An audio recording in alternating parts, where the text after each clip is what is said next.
Selamat malam Pak, perkenalkan nama saya Giani Frederica Ivanka Katipana dengan NIM 2103020087 dari kelas 1C Ilmu Administrasi Bisnis.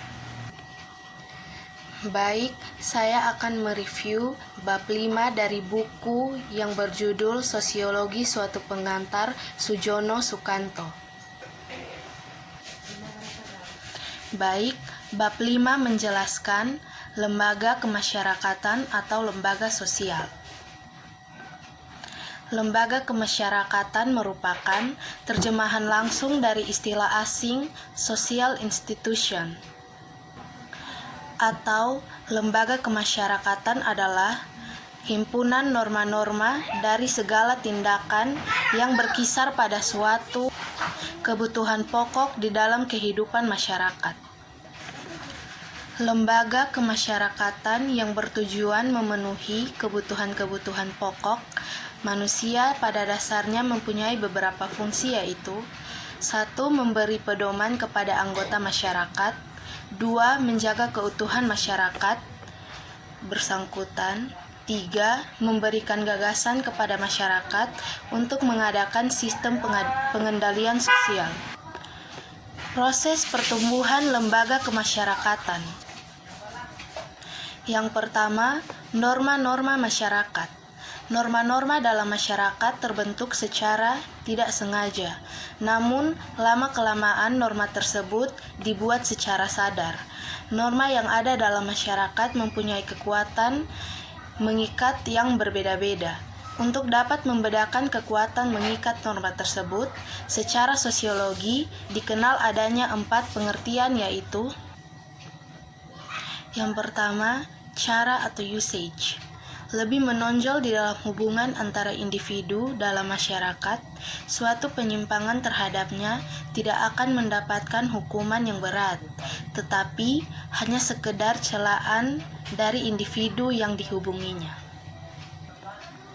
2. Kebiasaan atau folkways mempunyai kekuatan mengikat yang lebih besar daripada cara. Kebiasaan yang diartikan sebagai perbuatan yang diulang-ulang dalam bentuk yang sama merupakan bukti bahwa orang menyukai perbuatan tersebut. Yang ketiga, tata kelakuan atau mores mencerminkan sifat-sifat yang hidup dari kelompok manusia yang dilaksanakan sebagai alat pengawas secara sadar maupun tidak sadar oleh masyarakat terhadap anggota-anggotanya. Tata kelakuan yang kekal serta kuat integrasinya dengan pola-pola perilaku masyarakat dapat meningkat kekuatan mengikatnya menjadi custom atau adat istiadat. Norma-norma tersebut di atas, setelah mengalami suatu proses, pada akhirnya akan menjadi bagian tertentu dari lembaga kemasyarakatan. Proses tersebut dinamakan proses pelembagaan atau institutionalization, yaitu suatu proses yang dilewatkan oleh suatu norma yang baru untuk menjadi bagian dari suatu lembaga masyarakat. Perilaku perseorangan yang dianggap sebagai peraturan merupakan hal sekunder bagi lembaga kemasyarakatan. Suatu norma tertentu dikatakan telah melembaga apabila norma tersebut 1. Diketahui, 2. Dipahami atau dimengerti, 3. Ditaati, 4. Dihargai. Yang kedua, sistem pengendalian sosial atau social control. Pengendalian sosial bertujuan untuk mencapai keserasian antara stabilitas antara perubahan-perubahan dalam masyarakat, atau suatu sistem pengendalian sosial bertujuan untuk mencapai keadaan damai melalui keserasian antara kepastian dengan keadilan atau keseimbangan.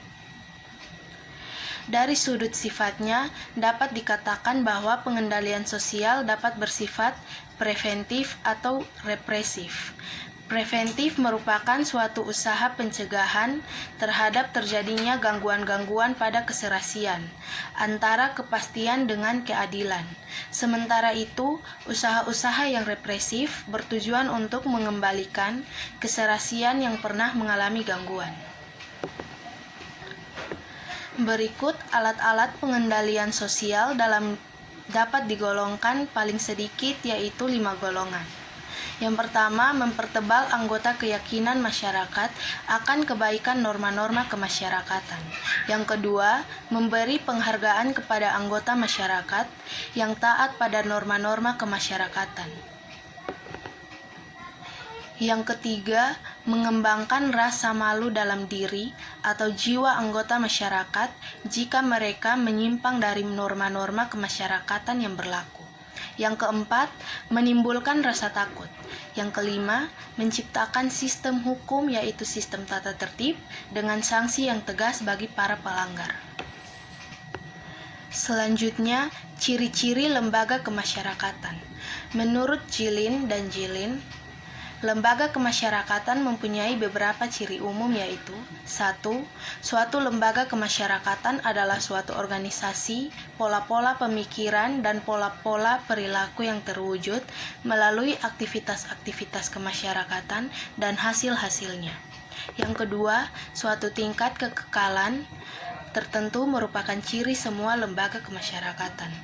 3. Lembaga kemasyarakatan mempunyai satu atau beberapa tujuan tertentu. Yang keempat, lembaga kemasyarakatan mempunyai alat-alat perlengkapan yang dipergunakan untuk mencapai tujuan lembaga yang bersangkutan. Yang kelima, lambang biasanya juga merupakan ciri khas lembaga kemasyarakatan. Yang keenam, suatu lembaga kemasyarakatan mempunyai suatu tradisi tertulis atau yang tidak tertulis. Secara menyeluruh, ciri-ciri tersebut dapat diterapkan dalam lembaga kemasyarakatan tertentu seperti perkawinan. Sebagai suatu lembaga kemasyarakatan, perkawinan mungkin memiliki fungsi di antaranya yang pertama, sebagai pengatur seksual manusia dalam pergaulan hidupnya. Yang kedua, sebagai pengatur pemberian hak dan kewajiban bagi suami, istri, dan juga anak-anaknya. Yang ketiga, untuk memenuhi kebutuhan manusia dan akan kawan hidup. Yang keempat, untuk memenuhi kebutuhan manusia akan benda material. Yang kelima, untuk memenuhi kehidupan manusia akan prestis. Yang keenam, di dalam hal tertentu, untuk memelihara interaksi antara kelompok sosial. Selanjutnya, tipe-tipe lembaga kemasyarakatan. Yang pertama, Classified Institution dan Enacted Institution merupakan klasifikasi dari sudut perkembangannya.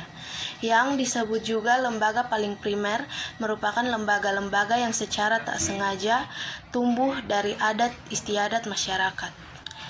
Yang kedua, dari sudut nilai-nilai yang diterima masyarakat, timbul klasifikasi atas basic institutions dan subsidiary institution yang dianggap sebagai lembaga kemasyarakatan yang sangat penting untuk memelihara dan mempertahankan tata tertib dalam masyarakat. Yang ketiga, dari sudut penerimaan masyarakat dapat dibedakan approved atau social institution dengan use sentient institution yang merupakan lembaga-lembaga yang diterima masyarakat seperti sekolah, perusahaan, dagang, dan lainnya.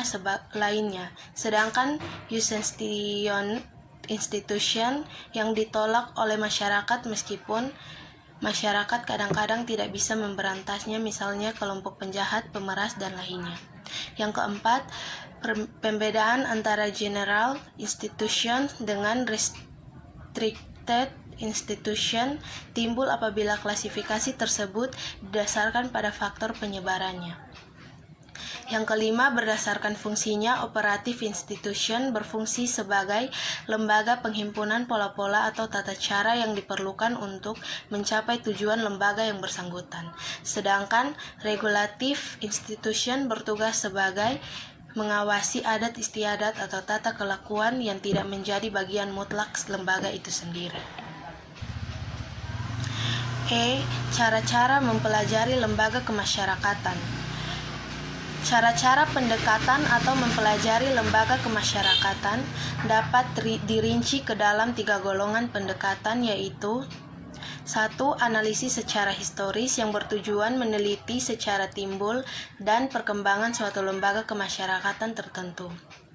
Misalnya, asal mula perkembangan lembaga demokrasi, perkawinan yang monogami, dan sebagainya.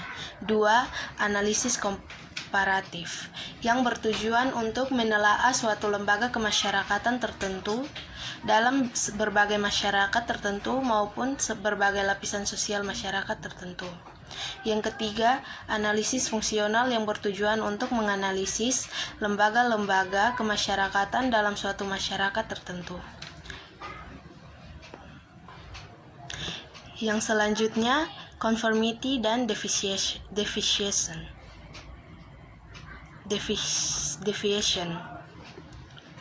Masalah conformity dan deviation berhubungan erat dengan social control. Conformity berarti proses penyesuaian diri dengan masyarakat dengan cara mengindahkan kaidah dan nilai-nilai masyarakat. Sedangkan deviation adalah penyimpangan terhadap kaidah dan nilai-nilai masyarakat.